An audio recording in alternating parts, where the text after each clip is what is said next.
Hello everyone, মই আজি আপোনালোকৰ লগত শ্বেয়াৰ কৰিবলৈ গৈ আছো এটা টেষ্টি আৰু হেলদি লাড্ডু ৰেচিপি যেটো মই গুণগুণৰ কাৰণে বনাই আছো। এটো সকলোৱে খাব পাৰে কাৰণ ইয়াত ড্ৰাই ফ্ৰুটস, ডেটস এইবিলাকেই থাকে যেটো সকলোৰ কাৰণে ভাল হয়।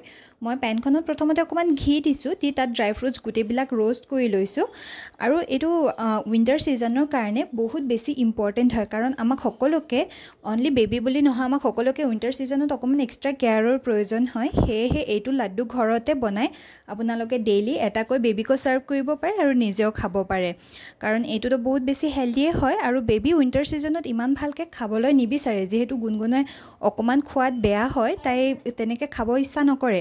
হেতু কাৰণত মই তাক এভৰিডে এটো লাড্ডু বনাই এটা লাড্ডু দি দিও যিমানখিনি প্ৰটিন হক আয়ৰন ক্যালসিয়াম গুটেখিনি লাড্ডুটোৰ পৰাই পাই যায় আৰু ইয়াত মই সুইটনেছৰ কাৰণে ডেটস ব্যৱহাৰ কৰিছো আৰু আপোনালোকে ডেটস ব্যৱহাৰ নকৰিলে জেগ্ৰিও ইউজ কৰিব পাৰে। এটো কমপ্লিটলি অপচনেল হয় আৰু খাবলৈ বহুত বেছি টেষ্টি বনে কাৰণ জেগ্ৰি বা ডেটছৰ সুইটনেছটো আহি যায় হে বহুত বেছি ভাল হয়। আপোনালোকে ট্ৰাই কৰি চাব আৰু কমেন্ট সেকশনত জনাব কেনেকুৱা পালে।